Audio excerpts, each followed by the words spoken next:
Dikit-dikit tanya, boleh nggak? Boleh nggak? Tanya. Ada hubungan yang mesra, yang intim sekali. Dan Papa di surga memberi strategi baru, jangan maju. Tapi buat gerakan lingkar. Musuh bingung, ini perang model apa? Petak umpet kali? Kok nyerang dari belakang, bagaimana itu? Tapi di situ kemenangan luar biasa. Apa yang kita pelajari, saudara? Hubungan. Betul? Hubungan yang intim, yang akrab.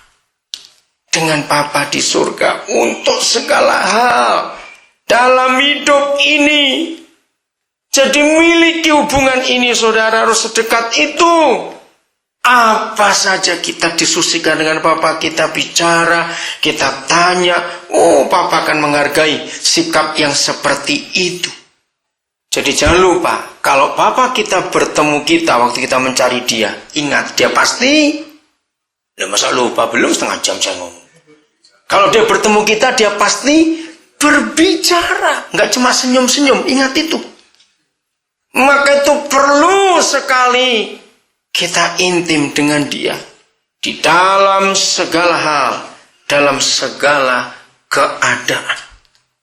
Kita kembali ke kitab Kejadian. Roh Kudus, Engkau tolong kami untuk kami betul-betul mengerti siapa Papa sesungguhnya buat kami masing-masing. Kejadian 18 ayat 1. Mari kita temukan kebenaran ini. Kemudian Yahweh menampakkan diri kepada siapa? Abram. Jadi sudah diganti namanya. Dekat pohon tarbantin di Mamre.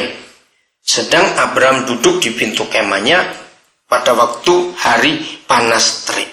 Mari kita teliti kalimat ini dulu. Kalau Yahweh Papa di surga menampakkan diri kepada Abram, berarti dia hadir nggak? Coba-coba, hadir tidak? Hadir. Oke. Lihat, ini perjanjian lama. 13 tahun saya itu jadi guru sekolah minggu, dan saya belajar betul dari anak-anak itu. Betul yang tulis katakan belajar dari anak-anak. Saya belajar dari anak-anak. Di semua kelas yang saya ajar, maka saya lebih percaya anak-anak daripada buku-buku tulisan siapapun juga. Kenapa? Karena anak-anak itu jujur, polos. Setiap kelas, setiap usia, kalau saya ngajar tentang Abram, saya tuh tanya gini, anak-anak, menurut kalian Opa Abram itu gemuk atau kurus? Saudara tahu jawaban anak-anak? Nah, mereka jawabnya pasti gemuk. Oke, saya percaya dah. Karena kita nggak punya fotonya, bukan? Bagaimana Opa Abram? Tapi saya percaya anak-anak. Saya nggak tahu ada apa di benak mereka.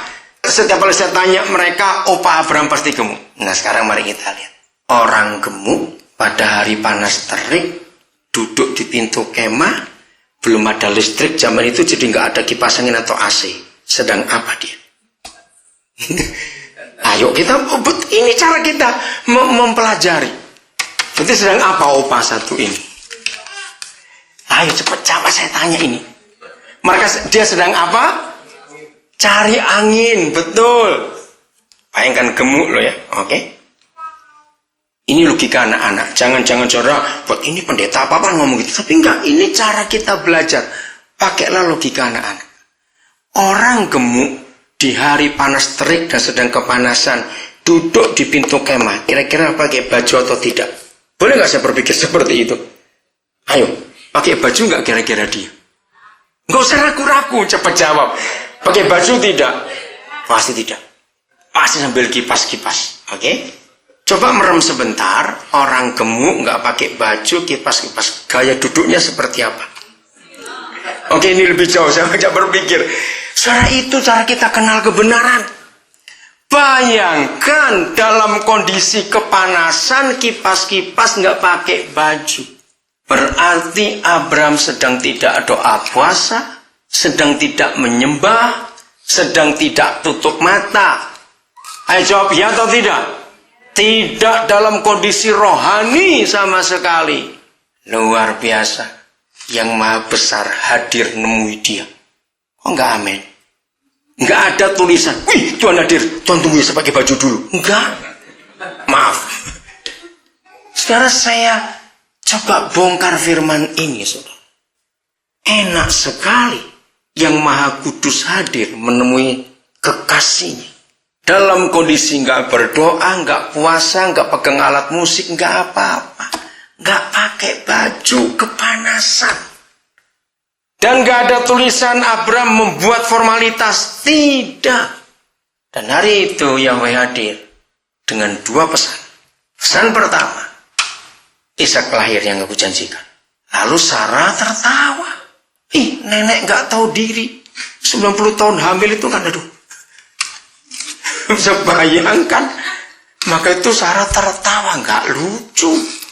Orang ngomong apa ini? Itu yang pertama. Yang kedua, kita lihat di ayat yang ke-16. Saudara, ini Bapa kita di surga. Lalu berangkatlah orang-orang itu. Kenapa disebut orang-orang? Karena itu 3 pribadi yang datang. Yahweh dengan 2 malaikat kudusnya. Lalu berangkatlah orang-orang itu dari situ dan memandang ke arah Sodom. Dan Abraham berjalan bersama-sama dengan mereka untuk mengantarkan mereka. Menarik sekali. Kenapa ditulis kata mengantarkan mereka? Orang timur. Kalau punya tamu, apalagi tamu terhormat. Begitu pamit, masa tetap tinggal di rumah, pemilik rumah? Biasanya kita kemana? Ikut ngantar. Nah begitu tamu-tamu ini sudah jalan keluar. 17 itu luar biasa. Berpikirlah Yahweh. Kalau sudah baca di ayat lain, terjemahan lain berkata, Tuhan berkata dalam hati. Tuhan berhenti sejenak. Tuhan ngomong dalam hati. Apa yang dia omongkan? Ini masih dalam hati. Abraham bingung. Ya, kenapa? Yahweh berhenti sebentar. Biasanya kita orang timur mikir, jangan-jangan ada yang ketinggalan itu tamu tadi ini. Kenapa nggak lanjut? Kenapa berhenti? Nah, ketika Yahweh berpikir dalam hati, sejenak berhenti. Apakah aku akan menyembunyikan kepada Abraham apa yang aku lakukan ini? Bukankah sesungguhnya Abraham akan menjadi bangsa yang besar dan semuanya itu? Saudara lihat firman ini. Saudara ketemu apa? Ketika yang maha besar akan urusan dengan Sodom dan Gomora. Ternyata pencipta alam semesta ini merasa bersalah kalau rencananya nggak didiskusikan dulu dengan Abraham. Hebat nggak? Dia mikir, masa aku mau diam-diam saja kepada Abraham sahabatku ini? Apa yang aku akan buat? Orang Kristen, milikilah sikap hati seperti ini. Saya ngerti salah satu istilah dialek Tionghoa, baisinggi. Ya, baisinggi. Merasa nggak enak. Merasa bersalah kalau nggak ngomong itu. Dengar ini. Nah, seperti itu Papa kita hari itu dengan Abraham. Dia rasa nggak enak kalau nggak ngomong pada Abraham. Hebat sekali. Begitu tinggi penghargaan Papa di surga kepada Abraham. Nah, setelah berpikir sejenak, ayat yang ke-20. Lihat itu. Sesudah itu, sesudah apa? Sesudah apa? Papa berpikir sebentar. Bicara dalam hatinya. Sesudah dia berunding dengan diri sendiri. Berfirmanlah Yahweh kepada Abraham. Nah, ketika firman disampaikan. Ya, saya nggak usah baca. Lalu ayat 22. Udah, sampaikan toh. Lalu berpalinglah orang-orang itu dari situ dan berjalan ke Sodom. Lihat reaksi Abraham. Dia ngapain? Ayo lihat ayat ini. Abraham ngapain? Apa? Iya, jangan dibaca. Tetapi Abraham masih tetap berdiri di hadapan Yahweh. Tapi ini sikap ini bagaimana? Saya tanya begini kepada saudara. Sedekat-dekatnya saudara dengan gubernur California, Arnold Schwarzenegger. Sedekat-dekatnya saudara dengan dia. Ketika gubernur saudara sedang buat sesuatu, saudara berani berdiri di depan dia bilang, stop dulu, stop. Ngerti enggak? Abraham menghalangi Yahweh. Jangan pergi dulu. Dengarkan, aku akan ngomong sesuatu. Kalau ada 50 orang benar di sini, beraninya seperti itu. Ngerti contoh ini, saudara? Yahweh sudah siap berangkat. Abraham stop dulu. Aku mau mengajukan penawaran dulu. Saudara belajar apa dari hal ini? Belajar apa? Kedekatannya. Apalagi? Betul, kedekatannya ini luar biasa. Apalagi di samping kedekatannya Abraham dengan Papa di surga, saya kagum betul. Keberanian menyatakan apanya? Pendapat isi hati, betul. Apalagi? Tawar menawar, betul. Mari kita tanya pada diri kita sendiri. Kapan atau pernah kita punya pengalaman ini? Begitu dekat. Saya berhenti dulu. Keluaran 32. Sekarang kembali baca Musa. Roh Kudus, Engkau luar biasa. Keluaran 32.